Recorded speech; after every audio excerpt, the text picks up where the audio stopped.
cùng lo mưa đam hay mưa là này hay là fly cloud này cao mòn đi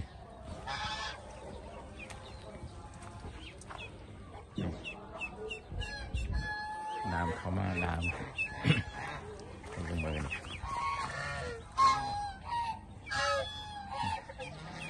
cùng mà nè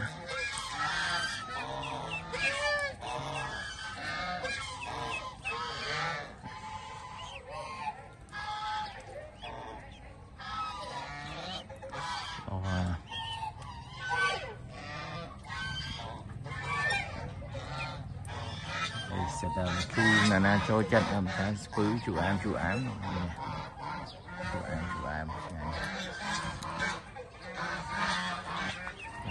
cho nhà mà ngay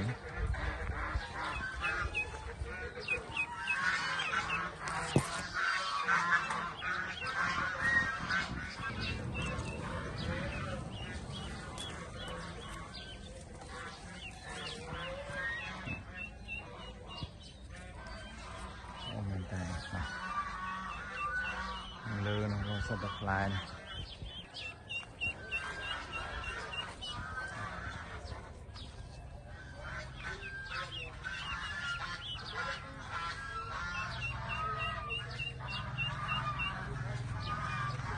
Trồng ca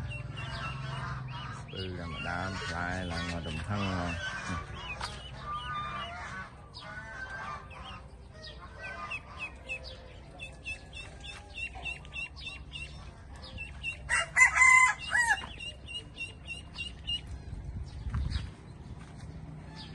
bị trong ngày đó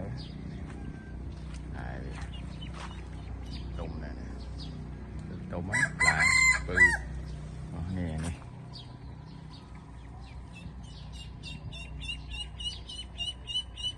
natural food